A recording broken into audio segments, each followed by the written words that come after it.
일주문에 영축산 통로사라고 써져 있는 그 노란 글씨는 대원군 글씨입니다. 지금 이 소리는 경상남도 양산 바보들의 도 터지는 소리입니다. 오.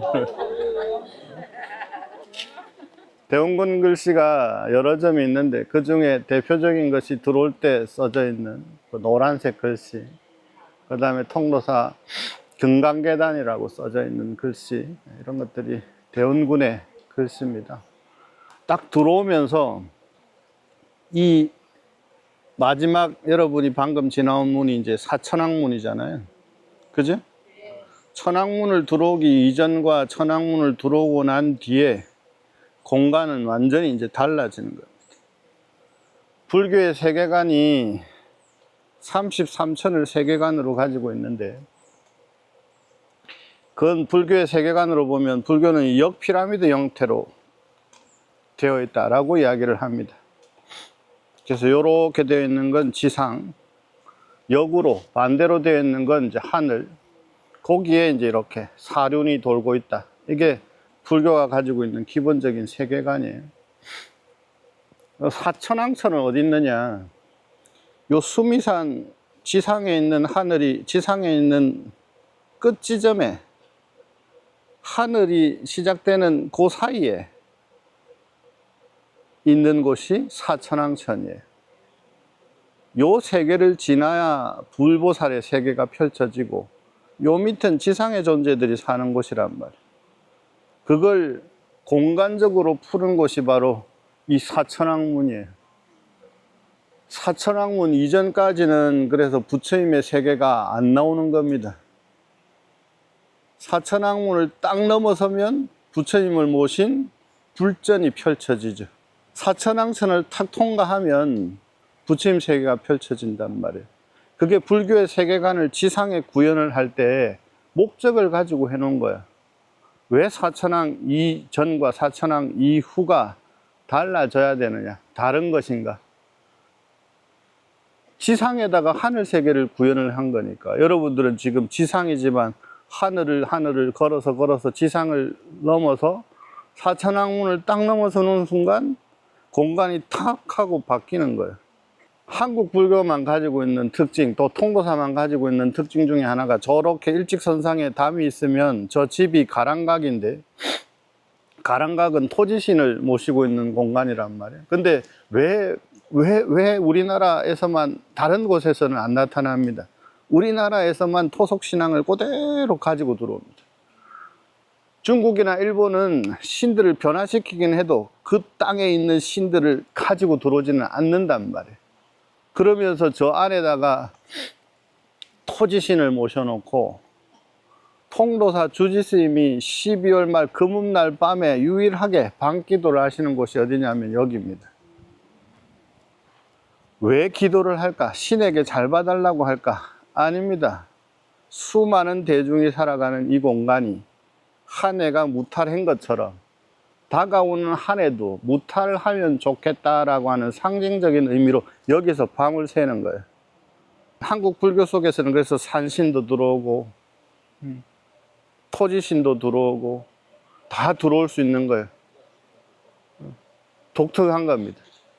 고대의 신이 그대로 들어오는 게 아니라, 인도의 신이 그대로 들어오는 것이 아니라 그 지역에 맞게 각각 변하는데, 우리나라만큼은 우리나라 자체에 내려오는 신앙을 그대로 가지고 들어온단 말이에요. 그 대표적인 것이 바로 저 가람각입니다. 그 다음에 저기에 오면 스님이 호리병 들고 계시고 용이 있잖아요. 그죠? 그러면 사천왕문의 스님들이 저런 그림을 그린 건 이유가 있겠죠. 그러면 우리가 상상의 날개를 펴봅시다. 호리병 들고 있는 스님은 자장 스님이고, 그죠? 통도사가 어떤 전설을 가지고 있어요? 9마리의 용을 항복받는 것으로부터 통도사 시작되잖아요. 자, 그러면 아까도 이야기한 것처럼 상징들은 진실로 나아가는 열쇠를 가지고 있다 그랬잖아요. 9마리의 용이 진짜 용일까? 이때에 여기에 통도사 터를 잡을 때 여기에 있던 부족들은 아니었을까? 새로운 세력이 들어오면 어때요? 텃세가 있겠습니까? 없겠습니까? 텃세가 강력하겠죠. 외지에게 들어오니까. 여기에 옛날 지명은 삼량주거든요. 신라는 여기서 한참 멀어요. 그죠? 지금도 1시간 정도를 가야 되니까. 그 옛날로 치면 훨씬 더 멀었을 거죠. 여기는 변방이죠. 이게 이제 계속 가야의 힘이, 신라의 힘이 뻗어져 나가는 거예요. 그래서 관룡사 같은 것도 신라 시대에 그 꼭대기에 불상이 있는 이유, 그 마을에 가문사지 탑과 닮은 탑이 있는 이유, 다 국보들, 보물들이란 말이에요. 이 신라 시대. 그 다음에 창녕에 진흥왕이 왔던 비석이 남아있는 이유. 원래 세력들이 반발이 분명히 있었을 거란 말이에요. 그걸 드라마틱하게 스토리를 입히면 9마리의 용이 마을 사람들을 해롭게 하고 이렇게 둔갑하는 거예요. 바뀌는 거예요. 여기에서 키워드를 읽어낼 수 있어야 돼요. 이런 걸 상징적으로 표현을 하는 거구나. 그러면 그 사람들이 다시 여기에 협의가 됐다는 걸, 항복했다는 것은 협의가 됐다는 걸 이야기를 할 것이고, 한 마리가 여기에 남겠다고 했다는 것은 뭐예요? 강력한 세력을 가진 이 중에 하나가 여기에 적극적으로 후원을 하겠다. 이걸 상징적으로 풀어내면 되는 거예요. 막 갖다 붙인 것 같지는 않죠. 그림을 그린 스님들께서는 그걸 생각하고 그림을 그리셨을 것이다. 그리고 통도사 사천왕은 정말 조성이 잘 돼 있는 겁니다. 사천왕은 고대로 가면 인도의 신 중에 가장 강력한 힘을 가진 약시라고 하는 신이 변하는 거예요. 공간에 맞게 변하는 거예요. 인도 성지순례 갔다 온 사람은 내 이야기를 들어서 아마 알 거예요. 이렇게 터번 메고 이렇게 기둥 같은데 받치고 있는 존재들. 그 존재가 서양으로 가면 어떻게 돼요? 헤라클레스예요. 헤라클레스가 신중도로 들어오면 어떻게 돼요? 신중 중에 이 호랑이 가죽 덮어쓴, 사자 가죽 덮어쓴 존재가 헤라클레스입니다. 왜냐하면 헤라클레스의 상징 중에 하나가 사자를 때려잡고 그 가죽으로 머리에 모자를 쓰고 다녔다라는 기록이 있단 말이에요. 힘 가장 강력한 존재가 동서양을 서로 왔다 갔다 해요.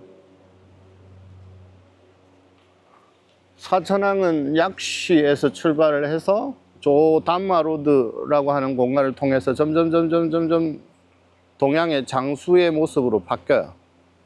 원래는 더 고대로 가면 신라 우리 석굴암에만 가도 더 고대의 무복을 입고 있습니다.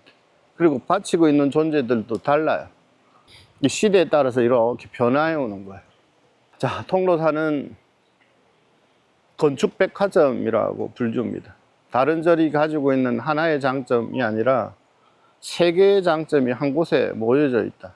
그래서 통도사의 이 배치의 양식을 상중하 로전, 상중하 구역으로 3원체제로 나눠져 있다 그럽니다. 그래서 여기 지금 이렇게 펼쳐져 있는 이 구역이 한오전 구역인데, 한오전 구역만 해도 하나의 사찰이 가지고 있는 건축 배치 양식을 그대로 만들어 놨다. 첫째, 저쪽 안쪽으로 보이는 영산전.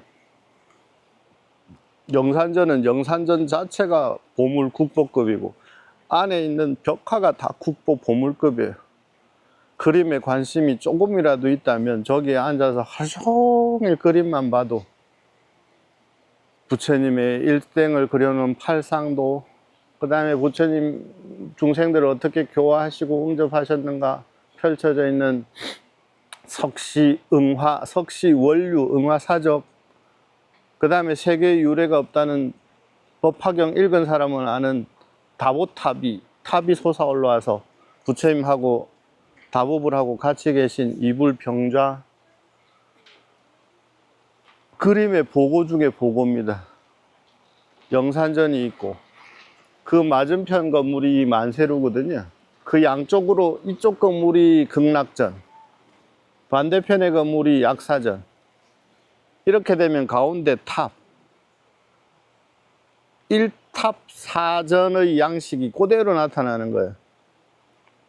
가운데 영산의 상이 주전각이에요. 이 한오전에서는 여기가 법회가 크게 열리는 장소고, 그 앞에 만세루와 그 옆에 약사전과 극락전이 동시에 하나의 영역을 구축하면서 이 네 개의 법당 어디든지 간에 소름 끼치는 겁니다. 그 주전각에 기도를 할 때 그 앞마당 전체가 전각 마당이 되는 거예요. 야단 법석이 되는 거예요. 그래서 야단 법석이란 말이 불가의 용어란 말이에요. 법당이 클 필요가 없어. 법당 안에 문만 열면 마당이 법당의 확장선상이지. 근데 소름 끼치는 뭐다? 전각이 4개가 이렇게 둘러싸고 있으니까 이 영산의 상에 서가모니 법회를 중심으로 하려면 여기서 하면 되고, 아미탑을 중심으로 하려면 여기서 하면 되고, 공간은 돌아가면서 계속 개방 공간이 되죠. 이럴 때 소름이 좀 끼치고 이래야 되는데 다들 그런갑다 이러고 있으니, 그러면 반대도 역시 마찬가지예요. 약사전 할 때도 약사전 문만 위로 올리면 그 마당 전체가 하나의 공간을 고집할 필요가 없어요. 영산전 공간은, 영산전 앞마당이 전체가 영산전 중심일 때는. 자, 그러면 영산의 상에서 부처님께서 설법하신 게 무엇을 위한 것인가? 현실적으로 나타나면 삶과 죽음에 대한 위로, 이렇게 펼쳐진단 말이에요. 그러면 영산전을 중심으로 해서 보면, 가운데 두고 보면 오른쪽으로는 약사전, 고통받는 이들을 위한 부처가 필요한 거예요. 부처는 부처를 자기 자신을 위해서 존재하는 게 아니란 말이에요. 부처는 철저히 중생 때문에 존재하는 거예요. 부처는 존재의 이유가 없어요. 중생 때문에 존재하는 거예요. 그러면 부처의 가르침이 현실적으로 중생들에게 어떤 위로를 줘야 되느냐, 위안을 줘야 되느냐, 그 약사불이 만들어지는 거예요. 약사전이 씌워지는 거죠. 그럼 죽음에 대한 두려움은 누구나 다 갖고 있단 말이에요. 태어난 자들은 다 죽음에 대한 두려움을 갖고 있단 말이에요. 죽음에 대한 위로를 어떻게 할 거냐? 아미타불이 생겨나는 거예요. 극락전이 씌워지는 거예요. 그럼 이 공간이 어우러져서 펼쳐지는 복합 공간이 필요하다. 누각이 생기는 거예요. 설법전 필요한 거예요. 이렇게 공간 구성이 되는 겁니다. 그 가운데 탑이 하나 있으면 좋겠다. 탑이 하나 또 생기는 거예요. 그러면 여기만 해도 하나의 절이 가지고 있는 상징적인 정각들을 다 만들어내는 거다. 그래서 연구자들에 의하면 통도사의 가람배치는 유래를 찾아보기 힘들 정도다. 그래서 첫 출발선상에 있는 이 정각 부처님의 세계가 영산의 상, 서가모니부를 중심으로 해서 현세의 고통을 받는 이들을 위로하기 위해서 약사전을, 죽음에 대한 두려움으로 가득한 이들을 위해서 극락전을, 이러한 것들이 만세도록 영원하라고 만세루를 짓는 겁니다. 그 다음에 입구에다가 종고루를 지어라 라고 하는 것이 건축 법상에 절을 지을 때 지켜야 될 약속 중에 하나가 종루와 고루를 짓는 거예요. 따로따로 하는 게 원칙이나 시대가 지나면서 합리적으로 바꿨다. 그게 나타나는 게 이 종각입니다. 종루, 고루 따로따로. 종은 종만 치는 것, 고는 북만 치는 것. 그게 시간이 지나면서 사물이 나타나는 거예요. 그래서 종, 북, 운판, 모거. 이게 불전사물이 되고, 이게 마을로 내려가면 사물놀이가 되는 거예요. 사물놀이가 원래 생겨난 게 아닙니다. 불가의 불전사물이 마을에 일반 사람들과 같이 어우러지는데, 그래서 그 사당패가 원래 있던 곳이 어디냐면 절이에요. 예인 집단이 옛날에는 절들이 이런 역할들을 다 하는 거예요. 놀이터이자 진리를 설하는 곳이자, 사람들이 몰리니까 장터가 서고, 초팔되면 옛날부터 지금보다도 더 많은 사람들이 절로 몰려드는데, 그럼 장사꾼들이 그냥 있겠어요? 옛날이나 지금이나? 그럼 시전이 생기는 거지. 요 한오전 공부는 요까지 하고, 여러분들이 좋아할 만한 저 전설 따라 삼천리, 저쪽에 가다 보면 붉은 돌이 하나 박혀 있어요. 그걸 통도사 전설에서는 호열석이라고 하고, 전설 따라 삼천리에 나올 정도로 설화를 가지고 있는 돌인데, 저 존각 딱 돌면 돌이 하나 있습니다. 그 돌을 간단하게 보고 저기 부리문을 지나서 저 위쪽에 그 대강명전이라고 하는 공간으로 이동하겠습니다.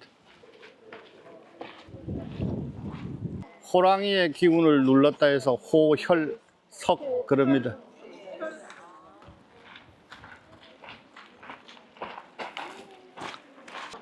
자, 이게 작아지면 시식대, 이렇게 커지면 뭐겠어요? 이렇게 커지면 여기 행사 있을 때 불 밝히는 광명대입니다. 이해 가요? 여기에 불 피워가지고 요 위에다가 이렇게 올려놓는 거예요. 연못들이 저렇게 사이사이에 있는 건 방화수 역할을 대신하는 겁니다.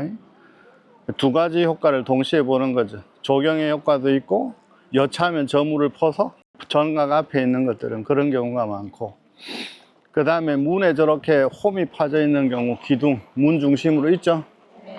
저기에는 원래 나무판이 끼워져서 공양미 올려놓는 곳이에요. 맞이 갖고 가다가 문이 열려 있으면 발로 이렇게 꼼지락꼼지락 하는 게 아니고, 저기에 딱 올려놓고 문을 여닫고 맞이를 다시 들고 들어가고 들고 나오고. 이 전각에도 있어요. 이 옆에 보면 기둥 옆에 홈 파져 있죠? 이런 건 돈 주고 책에도 안 나오는 이야기입니다. 자, 지금 이 구역이 이제 중로전 구역이고, 통도사에서 뭐 안 중요한 공간이 있겠습니까만, 저 개인적으로도 가장 의미가 있는 공간이 이 공간입니다. 이 공간 지금 여러분 기준으로 해서 들어올 때 보면 오른쪽에 있는 전각이 대광명전, 지금 큰 전각 요게 이제 대광명전입니다. 대광명전 옆 구역이 승가대학 구역이고, 제가 저기에 이제 10여 년 이상 13년간 머물면서 여기 이 전각이 제가 천일 기도했던 전각이에요. 천일 기도를 할 때 통도사 산문 바깥을 안 나갔어요. 3년 동안 스스로를 가두고 정진을 한 공간인데, 저 개인적으로는 이제 평생 살아가는데 힘을 얻은 전각이다 라고도 생각을 하고, 그때 당시에는 이제 승가대학에 제가 교수로 있을 때니까 시절 인연이 어찌 될지는 뭐 한 발짝 앞도 모른다고, 저는 사실은 이렇게 말사 주지를 할 생각이 털끝만큼도 없던 사람이에요. 왜냐하면 부산에 원래 물려받기로 한 좋은 절을 버리고 다시 통도사로 이제 새 출발을, 아예 나의 갈 길은 이 길이다라고 재정립하기 위해서 온 곳이고, 근 10몇 년간, 한 15년간 정도는 정진하고 공부하는 것이 나의 운명인 줄 알고 살던 사람이거든요. 그러면서 이제 정진했던 공간이 이 공간인데, 통도사는 상중하의 영역이 있다 그랬잖아요. 첫 번째 만난 영역이 하로전 영역이고, 여기가 중로전 영역인데, 아까 그 공간이 사방 중정 형태로 이루어져 있다면 여기는 일렬형이에요. 전각 배치가 일렬로, 여기 대광명전 중심으로, 그 앞에 용화전, 그 앞에 관음전. 용화전은, 이 대광명전은 비로자나 부처님을 모신 전각이고, 통도사는 화엄경을 바탕으로 해서 성립된 곳이거든요. 의상 스님이 뭐 곳곳에 당기면서 화엄 10차를 이야기합니다만, 그 이전에 의상보다 한 세대 정도 앞에 계셨던 인물이 누구냐? 자장 스님이시고, 자장 스님이 중국에서 받아오셨던 것이 우리가 기회되면 하는 문수진언이고, 문수진언의 핵심은 24자로 완성된 환경 전체의 내용을 담고 있는 20넉자 자무다란이라고 하는 게 또 따로 있습니다. 그걸 받아오신 분이 누구냐면 자장스님이고, 자장스님은 신라 왕실의 가장 가까운 성골 중에 성골이에요. 선덕여왕과 사촌지간이란 말이에요. 그 족성이 굉장히 높아요. 왕족과 버금갈 정도로. 자장스님의 아버지가 누구냐면 화랑의 우두머리를 풍월주라고 하고, 풍월주의 출신이 자장스님의 아버지입니다. 자장스님의 아버지는 신라의 6인 체제에 들어갔던 사람이거든요. 들은 적 있죠? 학교 때 화백회의라고 들어보셨죠? 이 화백회의에 참석했던 정도의 인물입니다. 그분이 환경을 바탕으로 해서 만들어 놓은 것이 이 신라 불교고 이 통도사 중심의 사상적 기반인데, 그 환경의 주불이 바로 비로자나 부처님이죠. 화이로차나 부처님이죠. 비로자나가 뜻하는 것은 영원한 진리의 상징인 빛을 상징하거든요. 그래서 가장 중요 정각인 대강명전이 있고, 이 가르침이 미륵이라고 하는 부처를 통해서 다시 정립될 필요가 있다. 그 앞에 만들어진 정각이 용화전이에요. 그 앞에 전 세계에 없는 봉발대, 봉발탑이라고 불리우는 탑이 하나 딱 바루가 위에 얹혀져 있고, 상징을 만들려면 이 정도는 만들어야 돼요. 위대하신 부처님의 가르침이 미륵불을 통해서 누군가에게 펼쳐질 날을 기다린다. 그 중에 상징적인 걸로 최고로 치는 게 뭐냐? 의발이란 말이에요. 그러니까 통도사는 부처님의 가사도 있고 자장스님의 가사도 전해져 온다고, 사리도 전해져 온다고. 그걸 표현할 물건으로 어뜸으로 치는 게 뭐냐? 바루란 말이에요. 그래서 용화전 앞에 바루를 탁 세워놓은 거예요. 조형물을 세우려면 이 정도로는 세워야지. 이 정도의 스토리는 가지고 세워야지. 그 다음에 용화전 앞에 있는 게 관음전이란 말이에요. 관음의 영향력이 일반 중생에게 미칠 때 어떤 형식으로 나타나느냐, 소리를 통해서 나타나니 그걸 원통방이라고 하고,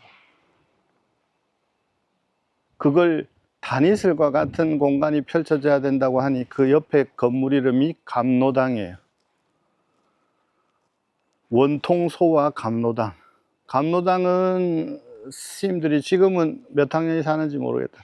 원통방은 스님들이 다 같이 모여서 공양 드시는 공간, 일명 큰 방이라고 불리는 공간.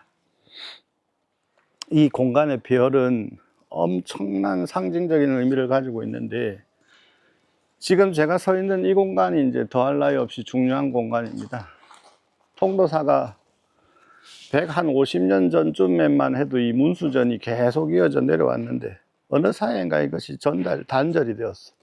그래서 문수전의 존재 여부조차 잘 모르고 있었단 말이에요. 근데 우연히는 아니죠. 큰 스님들의 덕화로 통도사 전체 역사를 정리할 때 문수전 관련 기록들을 찾게 돼요. 실질적으로는 이렇게 전각을 새로 짓는다는 게 있을 수 없는 일입니다. 왜냐하면 세계문화유산에 등재가 되고 국가 지정 국보가 있고 보물이 있으면 문화재보호법상 새 건물이 생기기가 매우 어렵습니다. 근데 새 건물이 지어졌어요. 그것은 스님들의 엄청난 노력을 통해서 가능한 일입니다. 첫째, 이곳에 문수전이 있었다라고 하는 것을 역사적 사실을 통해서, 사료를 통해서 증명을 해야 되죠. 총정스님과 전대 주지스님과 지금 주지스님 총무하실 때고, 제가 소임을 볼 때 그 일이 이루어집니다. 기록물을 찾아서 원래 여기 있던 정각을 선방 쪽으로 옮겨가고, 그것이 전향각이라고 하는 건물이 여기 있었어요. 옛날 노스님들이 사시던 공간인데, 이게 역사적 기록을 보면 사리탑 옆에 집이 처마를 이어서 집들이 펼쳐져 있었다라고 나온단 말이에요. 그 중에 핵심 정각이 문수전이라고 나온단 말이에요. 그래서 지어진 곳이 문수전이라고 생각하시면 되고, 지금 서 있는 이 공간, 장경각이라고 하는 이 공간이 아까 저기 부채 바위 있는 데서 이야기했죠. 우릉사에 있던 목판이 통도사로 거의 대부분 넘어온다고. 그 목판을 보관하던 장소가 이 장경각입니다. 지금 현재는 다 박물관으로 들어가 있죠. 통도사가 삼부사찰에 으뜸이 되는 이유는 자장스님이 중국 당나라 황제로부터 경전을 가지고 들어오세요. 8만대장경이 만들어지기 몇백 년 전이죠. 300여 함의 나라에 도움이 될 만한 것들을 가지고 들어왔다, 이렇게 돼 있단 말이에요. 근데 그게 당신이 구한 게 아니고 당나라 황실에서 스님께 선물로 드린 거예요. 그만큼 영향을 미치신 거죠. 그걸 가지고 와서 곳곳에 보관을 하셨다고 기록이 나오는데, 통도사는 제일 소중한 부처님 정골사리, 지절사리, 이런 것들 가사를 모셨다 그러고, 그 후대에 또 하나 역사적인 의미가 펼쳐지는데, 이 전각이랑도 인연이 있습니다. 그건 나중에 이야기를 해주면 굉장히 억울하겠다, 그죠? 요 근대의 대원군과 조선 왕실과 통도사가 또 그 고대도부터 인연이 있었습니다만, 왕실과 인연이 이어지는 게, 이 전각, 이 문수전이 지어지기 전에 전등각이라고 하는 이름으로 있을 때 용학이라고 하는 스님께서 1800년대입니다. 1800년대 말쯤 되겠네요. 당신이 이번 생에 반드시 8만대장경을 세지를 찍어서 전국에 봉안해야 되겠다라는 생각을 가지셔요.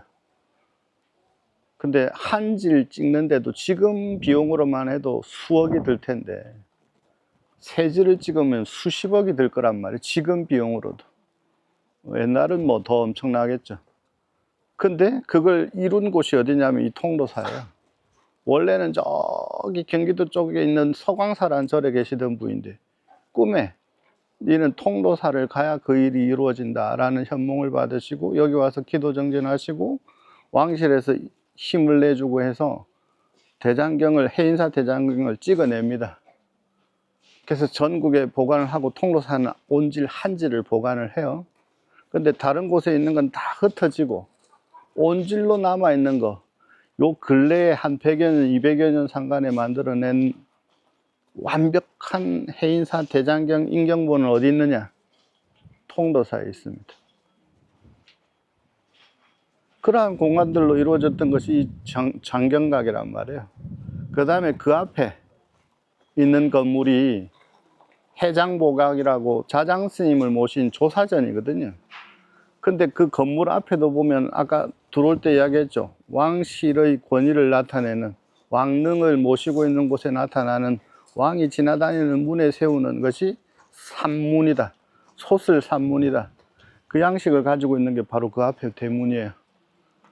그 앞에 이 전각은 두 개의 기능을 했던 거예요. 계산조를 모시는 공간인 반면에 왕실의 안정을 이야기했던, 빌었던 공간이에요. 왕실 전용 사찰은 바닥이 이중구조로 이루어져 있어요. 그래서 이 해장보각은 바닥이 이중구조로 이루어져 있고, 들어올 때 산문이 있고, 지금의 모습만 기억하면 안 돼요. 스님이 유리건판을 통해서 찾아낸 사진을 보면 저 전문을 중심으로 담이 쳐져 있어요. 제가 온 동네를 뒤져가지고 찾아낸 사진을 보면 저기에 담장이 둘러져 있어요. 여기도 역시 구역이 이렇게 나눠져 있는 걸 알 수가 있죠. 이러다가는 오늘 여기서 밤새겠습니다. 가다가 이렇게 법당들 참배하고 맨 마지막 구역인 저 상로전에 구룡지 연못 있는 데서 모이도록 하겠습니다.